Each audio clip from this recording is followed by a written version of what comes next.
문자 100원이 드는 샵 9730으로 의견 많이 보내주세요. 자, 오늘은 10분 인터뷰 시그널이 나오네? 뒤에 그러셨을 텐데 6일 지방선거 8일 앞으로 다가왔습니다. 이제 사전투표는 내일 모레 걸피고요. 여야 모두 지지층 결집에 총력을 다하는 모습인데 자, 일주일 앞으로 다가온 지방선거의 남은 변수와 지방선거 판세. 자, 오늘도 민주당이 상당히 좀 악재, 불리한 얘기, 패색이 짙다.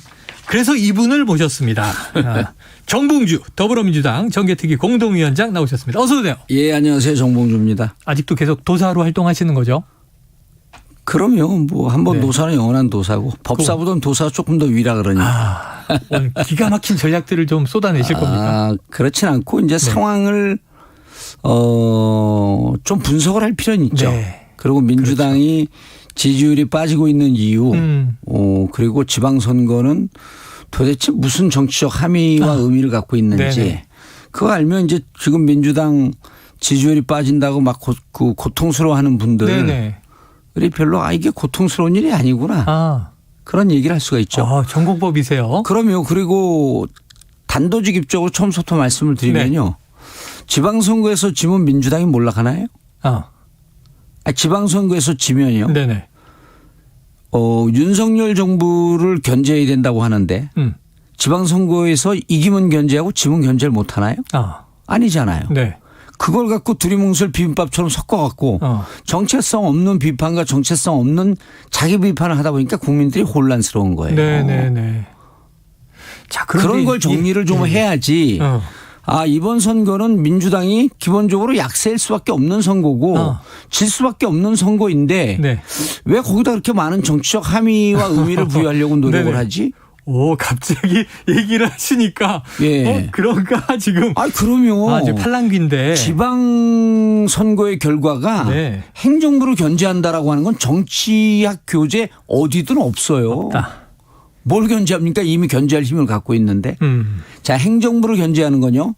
결론입니다. 네. 행정부를 견제하는 건 입법부예요. 입법부다. 국회다. 국회인데 국회 이미 170명이 무너졌지만 150명 이상, 165명 정도를 민주당이 잡고 있거든요. 네네. 국민들이 다 알고 있어요. 야, 당신들 견제할 힘이 이미 있어. 그 견제할 힘을 잘 쓰면 윤석열 정부가 잘못하고 있을 때 그 견제할 힘을 쓰는 게 당신들이 할 일이지. 이번 지방선거에서 이겨야 된다고 우리가 지면 큰일 난다라고 하는 거 징징거리는 소리로 들리는데. 네네. 이미 힘이 주어졌는데 네. 그래서 지방선거는 이겨도 그만이고 져도 그만인 선거예요. 그리고요. 우리 국민들이 선진국 대열에 진입해 있고 네. 자, 정치는 아직도 선진국 대열에 못 들어간 것 같아요. 제 느낌에는. 네. 여전히 중진국을 벗어나지도 못하고 있는 거 아닌가라고 하는 생각이 드는데 이제 일본은 후진국이고 예. 그러면 여기에서 국민들은 선진국 국민이거든요. 선진국 국민들은 예를 들어서요. 이런 거 들으면 이제 민주당 지지자들은 좀 발끈할 건데 네네. 우리 지역의 구청장이요. 예. 국힘이 구청장인지 민주당 출신이 구청장인지 모르는 분들이 그 지역 주민들의 50%입니다. 어느 지역에 사시죠? 저 동작구인데요. 예, 동작구 그다음에 정치 고관여층은 정치 의식 수준이 대단히 높기 때문에 MC라고 계시잖아요. 네네네. 우리 최용일 박사 같은 경우는 아시죠? 다른 지역을 늘 논평하고 분석하느라고 모르네요. 동작구는 민주당인가요? 국힘인가요?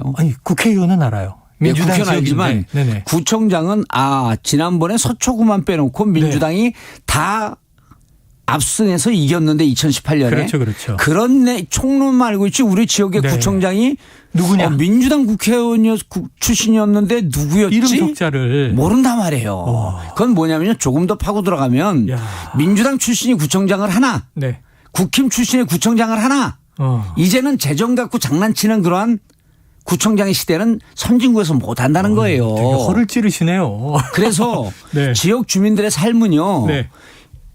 민주당이 되나 국힘이 되나 큰 차이 없습니다. 왜? 국민들이 워낙 똑똑하기 때문에. 그래서 지역 주민들을 위해서 재정 함부로 쓰지 않게 되면 여러 가지 시민운동단체들이 또 견제를 하거든요. 자, 들어오시자마자 아주 새로운 논법을 구사하셔서 이게 진행자가 어리버리하고 있으니까 저희 청취자분이 질문을 하나 주셨어요.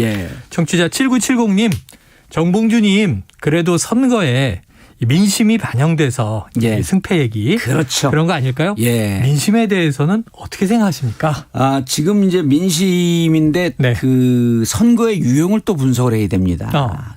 그래서 모든 사람들이 다 내 맘 같지 않거든요. 네네. 그럼 대통령 선거는 어떻고 국회의원 선거는 어떻고 지방선거는 어떻고 네. 이게 이제 분석이 돼야 되는데 자, 이 세 개 선거를 말씀드렸어요. 세 개 선거 중에 투표율이 제일 높은 선거가 어느 선거죠? 대선. 대선입니다. 네. 두 번째로 높은 게 국회의원. 국회의원. 세 번째로 높은 게 지방선거. 지방선거. 네네. 지방선거는 왜 안 높을까요? 후보가 너무 많아요. 아니죠. 지방선거는 그렇게 고관여로 참여하지 않아도 결과가 큰 차이가 없다. 차이가 없다. 예, 이런 거에 대해서 국민들이 알고 있는 겁니다. 네네네. 되게 오늘 일타 강사 같으세요. 예, 늘 그리고 정연하시다. 그래서요. 자, 그러면은 2014년도에 56.8%, 57% 정도 됐죠. 네. 그것도 꽤 높은 겁니다. 네네. 왜냐하면 박근혜 정부의 중간평가적 성격이 있기 때문에 지방선거에서 열심히 참여해야 된다라고 하는 운동이 벌어졌죠. 그다음 2018년도에는 60%. 네. 2018년도에는 어떤 때입니까? 야, 촛불로 인해서 전 국민의 정치 관여가 예. 극도로 솟았을 때예요. 네. 대통령 선거는 77%가 나왔고 그렇죠.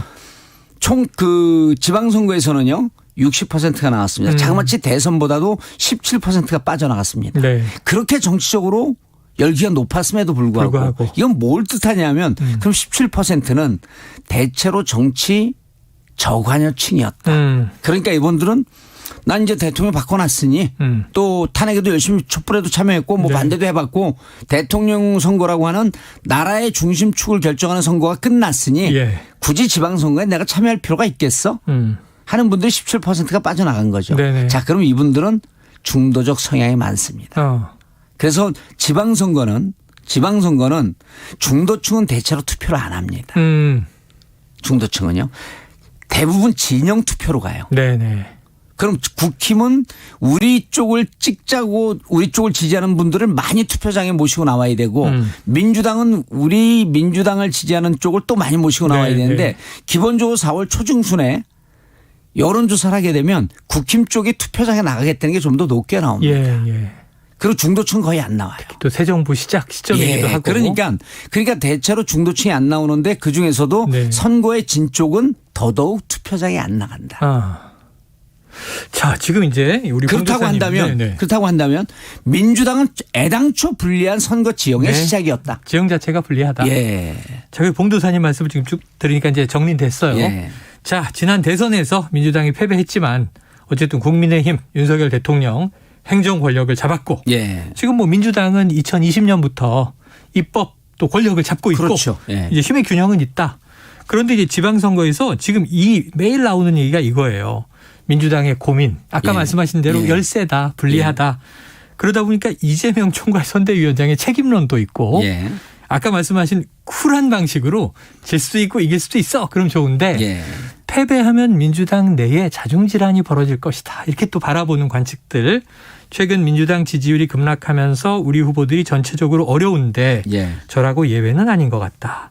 즉 민주당이 이렇게 열세에 처하게 된 원인도 한번 봐야죠. 그렇죠. 이제 보면은요.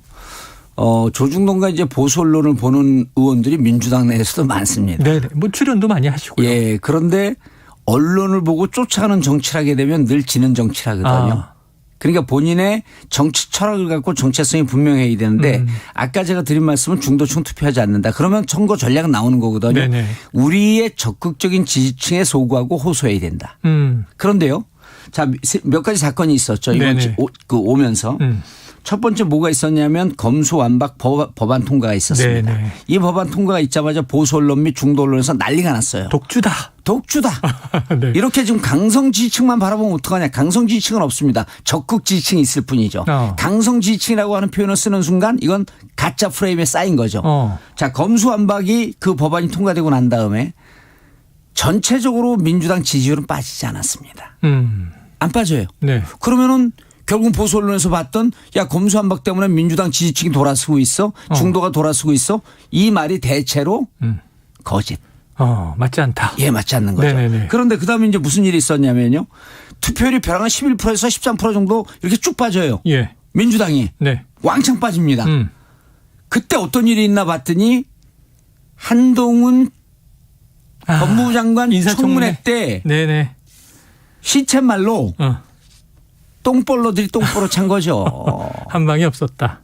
그러니까 한동훈은 안 된다라고 하고 이것은 검찰공화국이다라고 민주당에서 프레임을 딱 놨는데 네. 그런데 전설의 칼제비가 법무부 장관으로 들어와? 그리고 민정수석도 없앴어? 그렇다고 한다면 검찰이 사정 권력을 다 쥐겠다는 거 아니야? 라는 문제제기를 민주당에서 했단 말입니다. 그러면은 한동훈 들어왔을 때 여러 가지 비위 사실과 의혹이 있기 때문에 그것을 칼날 송곳 검증을 해야죠. 네네. 못했잖아요. 네. 그러면 국민들이 보기에 지지자들이 보기에 민주당 실력 없는 거 아니야? 네네. 당신들 뽑아줬더니 2020년서부터 180석 만들어줬더니 뭘 하고 있었어? 그냥 당신들끼리 즐기고 있었던 거 아니야? 라고 하면서 지지층에서 적극 지지층이 실망해서 빠진 거예요. 네. 이 빠지는 와중에 또 뭐가 있었냐면 박완지 의원 사건이 있었죠. 성비위 문제가 터졌어요. 예, 요 두 가지입니다. 그러면 자 이제 그러고 이제 또 하나 뭐가 있었냐면요. 네. 한덕수 총리 건이 있었죠. 예, 인준 처리. 47일을 끌었습니다. 네. 근데 처음엔 안 된다 그랬어요. 근데 느닷없이 임박해서 된다 그랬어요. 그러니까 지지자들이 뭐라고 얘기하냐면 그럼 처음부터 협조해주고 잘하는지 보고 문제를 제기하겠다라고 하는 이 스탠스가 옳은 거지. 네. 김대중 대통령이 87년도에 대선 내 지고 난 다음에 노태우 정권이 민주주의를 하면 협조하겠다 이랬어요. 네. 1년 딱 지난 다음에 못하니까 내가 반대해야 되겠다. 이런 스탠스를 취하든 예. 아니면 처음부터 한덕수 안 된다 그러지 않았습니까? 네. 부적격이라고 했으니까. 부적격이라고 했고 한동훈 안 된다 그랬고 정호영 장관 후보자 안 된다고 했는데 느닷없이 임박해갖고 한덕수 인준으로 돌아선 거예요. 맞아요. 그러니까 민주당 지지자들이나 민주당을 바라보는 분들은 네. 자 보수의 진보에 호소하든지 중도에 호소하든지 쫓아갈게. 네. 당신들이 판단을 하면. 근데 지금은 정봉주 같은 사람은 진보 우리 지지층에 호소하라고 하니 네. 그래도 당신들이 결정을 해서 일관되게 가면 쫓아갈 터인데 네. 47일 동안 안 된다 그러면 마지막 날 된다 그래? 이 갈팡질팡하면 뭐지? 네네. 우리를 이렇게 헷갈리게 만드는 것은 우리 편을 상대로 뭐 EPL 프리미어리그가 왜 우리 편을 상대로 페인팅 모션을 써? 이러한 네. 한탄이 나오는 겁니다. 네. 처음부터 된다고 하든지 예. 한덕수 우리 노무현 정부에서 총리를 지냈고 자 우리는 협조하겠다. 그리고 일단 대통령이 됐기 때문에 1년 정도의 한의문 기간을 갖고 네네. 정말 검찰공화국을 간다고 한다면 그때부터 우리가 예. 대여투쟁을 빡세게 하겠다. 예. 또 아니고 메시지가 반대하겠다고 계속 그러고 검찰공화국이라 그러더니 네. 또 느닷없이 찬성해. 이날 당원들이 많이 빠져나갑니다. 지금 말씀에 그냥 시원하네요. 예. 변수 딱딱 짚어주시고 이해가 됐는데 오늘 상황 이거 저 너무 궁금해서 예. 이거 좀 여쭤보고 해법을 얻어야 되겠어요. 예. 박지현 더불어민주당 상임선거대책위원장 예. 공동 비상대책위원장 예. 자 100번 1000번 사과드린다. 대국민 호소문 발표했습니다. 예. 86그룹 용태론 이번 주 안에 발표하겠다 이런 얘기도 했어요. 예. 자 그런데 이게 내부 총질이다. 예. 또는 이게 당장 당 대변인이 개인 자격으로 한 사과다. 이 스텝이 좀 꼬이는 것 같은데 이건 어떻게 우리가 이해해야 될까요? 우리가 선거 때 보면 무릎 꿇고 용서해 주세요 잘못했습니다라고 하는 이벤트 많이 보거든요. 많이 하죠. 그럼 많이 해요. 그때 그렇게 난 다음에 그 지지율이 올라갔는지 결과를 봐야죠. 네네. 하나도 안 올라갑니다. 사과하고 무릎 꿇는 정당에는요. 네. 실수가 나왔을 때 진정성 있게 딱 한 번 사과하는 거로 맞는 거죠. 제가 이 말씀 한번 드려볼게요. 이게 네. 이제 이 정치 철학 공식은 어디에서 나오냐면 코끼리는 생각하지 마라고 하는 유명한 책이 유명한 있죠. 책이 있단 네. 말이에요. 이 공식을 거스른 정치인이 있습니다. 안철수 대선 후보가 뭐라 그러냐면 네. 제가 MB 아바타입니까? 예. 그럴 때 국민들은 뭐라고 인식하죠? MB 아바타라고 인식합니다. 그래서 부정적이고 네거티브한 것을 선거 때는 던지지 말라는 겁니다. 네네. 그러면 사과를 반복해서 하는 것은 사과로 안 들리고 정치적 이벤트로 보입니다. 정치적 이벤트는요. 비록 우리가 이러저러한 우왕좌왕하는 자중질환이 있지만 우리는 열심히 잘하고 있습니다. 네. 이게 선거 전략으로는 핵심입니다. 긍정적인 메시지를 그렇죠. 쏴라. 그리고 지금 민주당이 잘하고 있는지 잘못하고 있는지 잘못하고 있다라고 하는 것을 사과를 통해서 반성하면서 우리를 알리겠다라고 하는 게 박지원 비대위원장 네. 생각인지 모르겠는데 네네. 일단 정할 모십니다. 정치를 전혀 모르는 분이에요. 뭐 새로 들어오셨잖아요. 그렇죠. 그러면요. 자기 수준과 범위에 맞는 행동을 하는 게 맞죠. 초보자처럼 행동하면 됩니다. 네네네. 왜 정치 고수인 척하죠? 옳지 않죠. 정치 고수 아닙니다. 네네. 그리고 이 상황에 진보에 호소할 건지 중도에 소구할 건지 이런 기본 공식도 모릅니다. 네네. 그러면 지금은 전체적으로 우리가 민주당이 잘못했습니다라고 박안주 건 때도 그러고 한동훈 때도 그랬고 한덕수 입장 바뀔 때도 네. 약간 당에서 그런 입장이 나왔으면 그걸로 끝나는 거죠. 그리고 지금 86 용태론이요. 지금 86 때문에 지방선거에 투표를 안 나옵니까? 이거 아니거든요. 제가 아까 지적했잖아요. 네네. 한동훈 문제 있고 박원준 문제 있고 한덕수 문제 있을 때 네. 빠졌다. 이거는 통계로 공식적으로 나옵니다. 예. 그런데 지금 느닷없이 86 용태론이다. 네. 86 용태론은요. 그 86이 국회의원을 하면서 기득권 층화되어 있다라고 하는 비판은 네. 국회의원 선거를 앞두고 하는 거예요. 지금 네. 하는 게 아니에요. 총선 즈음에. 그러면 지금 용태론 하게 되면 네네. 지금 86 의원들이 다 의원직 사퇴하고 엎었습니까? 그럼 국민들이 야 86 용태론의 안을 발표한다는데 네. 당장 실현 가능성이 있어? 또 86 대부분이 지금 지방선거 후보로도 많이 뛰고 그럼요. 있어요. 아니 용태를 어떻게 하지? 그리고 네. 86 때문에 지금 지지율 떨어진다는 근거는 어디에서 온 거지? 그래서 여기서 전문 용어가 나오는 게 이건 목미? 네. 이거야말로 그 헛발질을 해야 되는 겁니다. 네. 사과도 반복되면요. 국민들이 오늘 예. 우리 지지자들이 그러잖아요.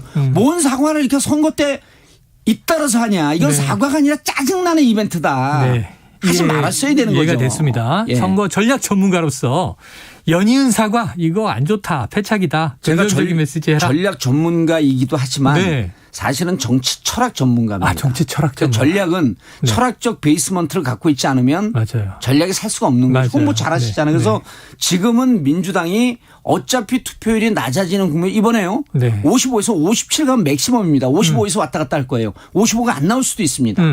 그럼 그렇게 되는 상황에서 어디로 우리가 방점을 찍을 것인가라고 네네. 하는 전략이 민주당에는 없는 게 문제입니다. 갈팡질팡하는 게 문제예요. 네네. 어떨 땐 이쪽으로 갔다 어떨 땐 저쪽으로 가는 게 문제인 거지.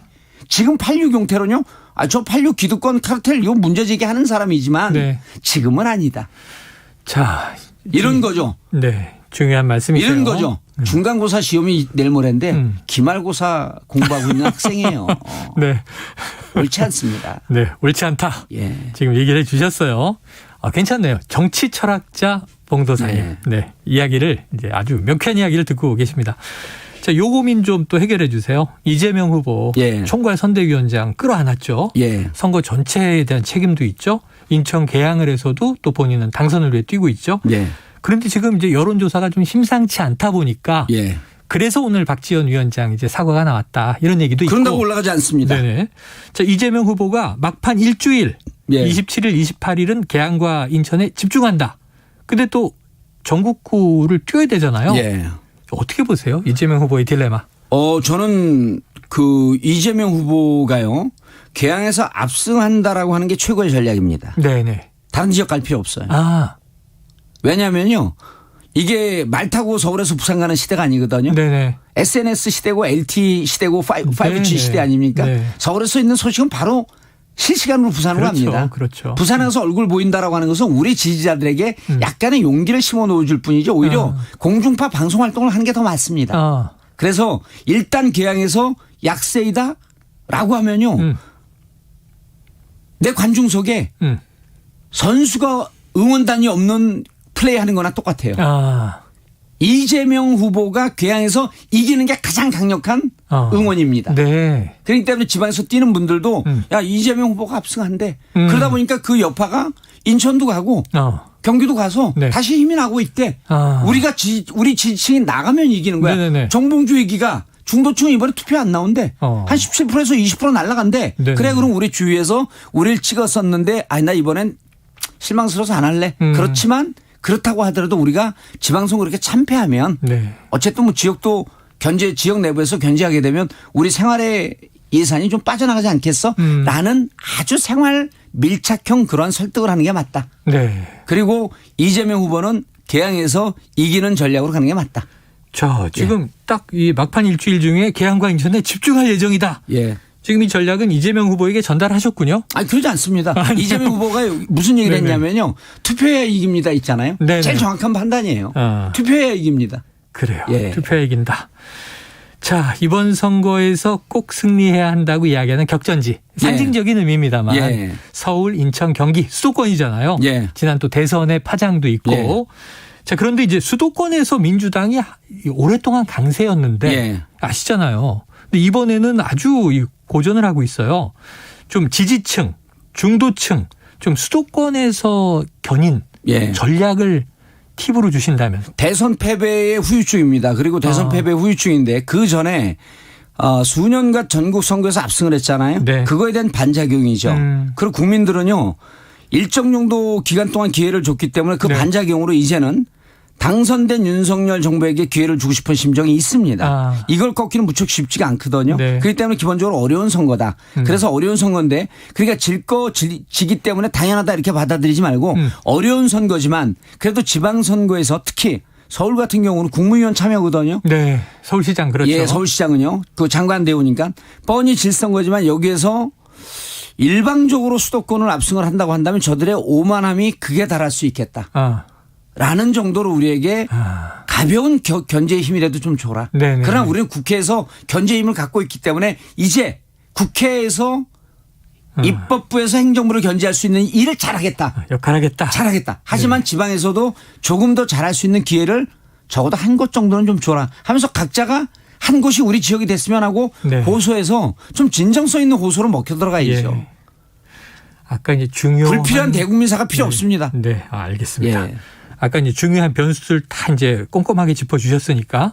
근데 그 외에 보면은 자, 대통령, 신임 대통령 취임. 예. 그로부터 불과 한 열흘 남짓의 한미 정상회담. 그럼요. 바이든 대통령이 예. 와서 그 전략이거든요. 탄력을 받은 인정이죠. 거죠. 네. 예. 자, 그런데 이제 민주당이 좀 기대했던 것 하나 정도. 예. 어제 고 노무현 전 대통령 13주기 추도식 예. 총집결 이렇게 보도가 됐는데 김민석 의원이 추도식 이후에 맹렬한 추격전이 이루어질 것이다. 이렇게 예상을 했어요. 변화가 좀 있으리라고 보십니까? 조금 반등의 기회가 있겠죠. 왜냐하면 노무현 대통령께서 그 서거하신 이유가 검찰의 강압적 수사거든요. 네네. 그런데 이 검찰 수사의 특수부 수사의 한 축을 담당하고 있었던 윤석열, 한동훈이 행정부의 중심 축을 잡고 있는 세상에 왔는데 노무현 대통령 죽음을 한 번쯤은 상기시켜야 되지 않을까라고 하는 게 국민들에게 일정의 리마인드 시키는 효과가 있으면 좀 올라갈 거고. 근데 네. 워낙 그 노무현 대통령께서 역사의 족적이 크기 때문에 네. 그 정도의 리마인드 힘은 있는 것 같아요. 울림과 파장은 예, 있다. 그래서 그렇지만 이제 이것이 전체적으로 취임한 이후에 20일 만에 치러지는 이 그 거대한 파도를 네. 꺾기는 쉽지 않다. 꺾기는 쉽지 예, 않다. 그래서 이것을 지는 것이 마치 민주당이 몰락하는 이런 것으로 너무 과잉 반응하는 것은 불필요하다.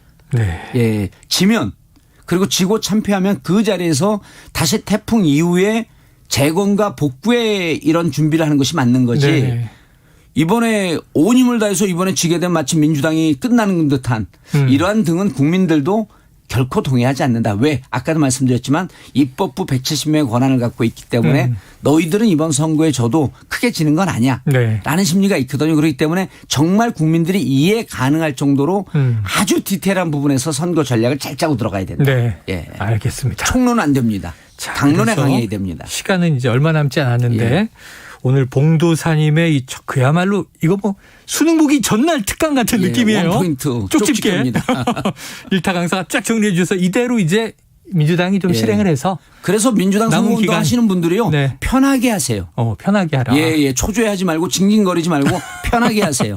예. 네, 징징거리지 말라. 예. 이게 국민들한테 좋은 국민들이 징징거리는 거 압니다. 자, 그러면은 지금 열세라는 환경도 분석하셨고 예. 할 수 있는 건 요 정도니까 최선을 다해라. 예. 그럼 결과를 광역 17곳을 기준으로 예. 어떻게 예상하세요? 그거는 법사들이 하는 겁니다. 도사가 하는 게 도사 아니에요? 흐름을 알고 네네. 결과는 이제 함부로 얘기하면 안 되죠. 그래서 전체적으로 어려운 선거이니 네. 지금 뛰는 분들에게 장하다라고 하는 박수를 보내고 싶다. 네네. 예. 장하다. 예. 일단 결과는 유권자가 판단할 것이고 그렇죠. 예. 지금 뛰고 있는 그리고 후보들은 우리 지지자들에게 장하다. 많이 투표장에 나와 주십시오. 읍수하는 게 딱 맞습니다. 네, 우리 지지자에게 투표장에 많이 나와달라. 이게 오늘 굉장히 좋은 공부가 됐습니다. 왜냐하면 대선과 총선과 지방선거의 차이 정도는 예. 초반에 명확하게 정리해 주신 것 같아요. 왜 이 지지 또 투표율이 낮은지 어떤 특성을 가지고 있는지 오늘 아주 유익한 말씀이었는데 여야 막론하고 오늘 이 프로 코너 들으시는 분들에게 선거에 도움이 크게 되시기를 기대해 봅니다. 자, 지금까지 정봉주 더불어민주당 정개특위 공동위원장이지만 저희는 도사도사 봉도사 정치 철학자 모시는 것 같아요. 오늘 말씀 고맙습니다. 예, 감사합니다. 예, 자, 최영일의 시사본부 오늘 준비한 소식은 여기까지입니다. 불고기 버거 세트 받으실 분 말씀드립니다.